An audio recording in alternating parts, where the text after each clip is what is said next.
Hey everybody, we're here with Tech Digest. Got another feature car coming for you.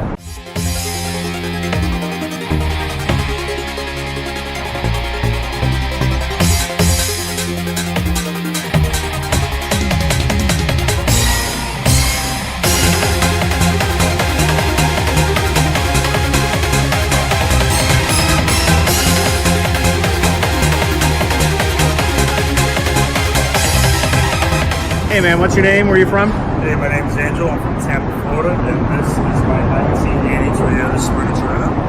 Awesome. So are you the original owner? I'm guessing not? I'm the second owner. The original owner was from North Carolina. Her name is Martha. Thank you, Martha. I bought it from her about 5-6 years ago for $2,500, and had it ever since. Jesus, nice. Is this original paint on this car? It is original paint. We did buff it out and then we put a 2-stage urethane clear coat just to preserve it and really keep the color natural, not to mess with it too much. It does have some touch-ups here and there, as you would expect from a 40-year-old car, but for the most part, it's all here. Awesome. These lights over here, are these like US spec, these corner lights? So the US spec lights are usually amber. These are the Jap/Euro lights. Since we came in the car. And this is our US bumper, correct? Right. Got the big one for crash standards here. Right, so the Sprinter Trail came with the actual US spec big point bumper. All the other ones came with either the steel or the slimmer style black bumper. Nothing too crazy. I like it. It's suitable for Florida, at least. That's true. Tell me a little bit about the wheels here. What do we have here? So the wheels are first run SSR reverse mesh 15-inch. The rears are 15 by 7.5 plus 3 offset. The fronts are 15 by 7 plus 5 offset. I fully restored them and matched the paint to the original SSR Hyper Silver. Awesome. So I see we only have one side view mirror. Is that something that's pretty common with these cars at this age? Yeah, they were pretty common. The dual mirrors either came with the Deluxe Series, SR5s, and as a factory option. I'm pretty happy with the one. It doesn't get too in the way when you're driving a fishbowl. So what's up with the steering wheel here? It has an S. It doesn't have the normal Toyota sign. Is that for the Sprinter? Is that the Sprinter logo for this year? Right, that is the Sprinter logo for this car. Again, just regular factory stuff. Trying to keep it on, trying to keep it alive. I thought about changing it out. I had a Nardi for a little bit, but I prefer the original wheel. Awesome. So did you have to source that from Japan or from Europe or? No, that actually came with the vehicle. Oh wow, okay. That's awesome. I didn't know that. There's a lot of parts that maybe just made it over this side of the ocean and we didn't even know. Right, yeah, it does have a crazy story behind it, but just trying to keep what was on it, and anything that breaks, try to source it to the best I can. Awesome. Could you open it up so we can look inside? Absolutely. Good old original Toyota G. There you go. Sweet. I love the white on blue. Thanks. So how many miles does this car have? So the car currently just rolled over on 100,000 kilometers, roughly 63,000 miles original. Awesome. Everything looks pretty stock in here. Absolutely. Looks like you got some music back there. Yeah, in typical Puerto Rican fashion, gotta have my music. That's one of the things that isn't stock. So the head unit, the tape deck, everything is factory. However, the tape deck is going into a noise canceller or a noise reducer into RC8 outputs. Those are going to a 1,000-watt monoblock sub amp in the back. It's a 2 BMW Harman Kardon Logic 7 speakers in the front, high-frequency tweeters in the back, and some Rockford Fosgate P3 shallow mount 10-inch subs behind the seats. Awesome. Take me around. Oh, actually, before we do that, the sunroof, is that a factory sunroof? Yes, it is the factory sunroof. This car came with two, the metal top as well as the glass top. I have the glass top in the back in the original casing. Really helps with ventilation, honestly. It doesn't look like it does much, but I like the way it looks. I've always loved my sunroofs, and sets it apart from the crowd. Not many sunroofs are left intact.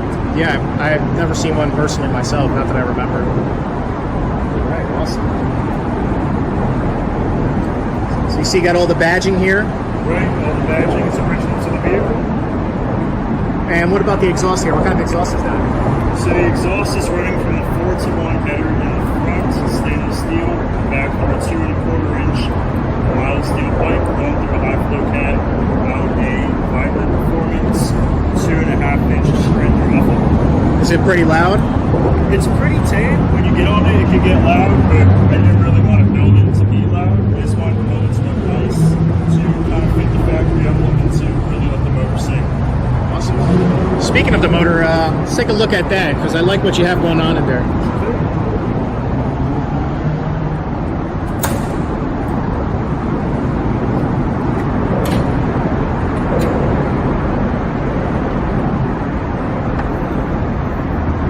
Awesome. So I'm assuming this is a 3TC, correct?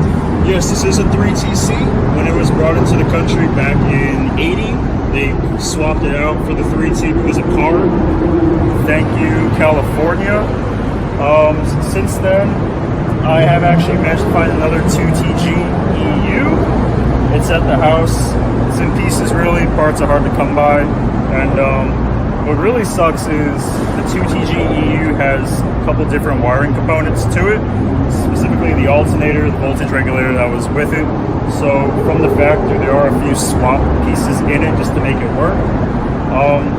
The 3T is cheap, 8-speed power. I get decent gas mileage out of it. I have swapped it over to dual DCOE 40 Webers, Type 18s, and motor stock. Timing chains been replaced. Other than that, pretty much factory. Awesome. So why the move to Weber carburetors? So the stock factory carb is a single barrel. It's nothing really special, anything added. From these to, I think, even 22Rs, 20Rs had the single barrel Toyota carb. It's dual throat, runs rich as hell everywhere for no reason whatsoever. I do like the response of the 40s. It gives me a lot more tunability. Going into it, I didn't really know too much how to tune them. One of the biggest issues was timing. You have to delete the factory vacuum on the distributor. So to compensate for that, I have an MSD 6AL2 programmable. I just took note of the stock timing curve, plugged it in, and it pulls out timing, gave me the stock curve I needed to run this car. The Weber carbs are all synced up. I gave them a full rebuild, new hardware. They have T3 75mm velocity stacks, and they are jetted correctly for this engine for fuel management. They're pretty good. I like them. I'm running a Carter 92 gallon per hour or liter per minute something electric fuel pump out back, storing a constant 5 psi to the carbs. They like it. Don't want to go below 4, don't want to go over around 5.5 because it starts pushing on the float seat, or it doesn't really let the float needle actuate the way it wants to. It's a sweet setup. I daily drive it. I like to take this car to Daytona for the 24 hours of Daytona. This past year, I used about a quarter tank of fuel. So for Weber carbs, that ain't bad. Awesome. I must be doing something right. Yeah, I would believe so. Tell me a little bit about your suspension. Looks like you got some top hats here. Right, so the top hats are from Techno Toy Tuning. They're just their standard camber plates. Underneath, they're holding down some Fortunato 500 coilovers, Gen 7. The front is I believe, 7 kg per millimeter. The rear is a 5.7 kg per millimeter. It's running on full Heim joints, courtesy of Techno Toy. It's got the lower control arms, the GTX2s to be exact. 4 links in the back, the panhard in the back. Stainless steel lines all around from the clutch to all 4 brakes. I do have a Celica Super diff in the rear. Hence, maybe an engine swap later on. Something more spicy. For now, it's running great. Pretty smooth, actually, despite the Heims. Not too much noise. And really predictable. You can throw it anywhere you want. The car's light, nimble. I have no complaints. Awesome. Could you start it up and let us hear it sing a little bit? Sure thing.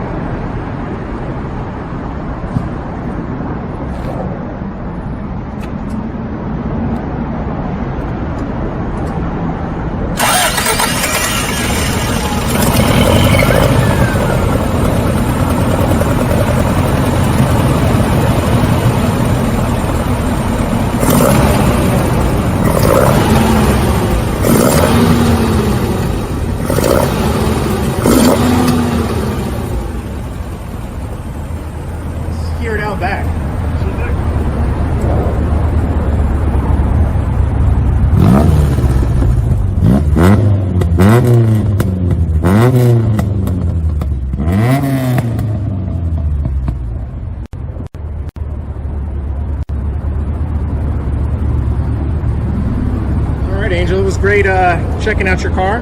Thanks, Let's man. go take some flicks of it and share it with the world. Appreciate it. Thank you.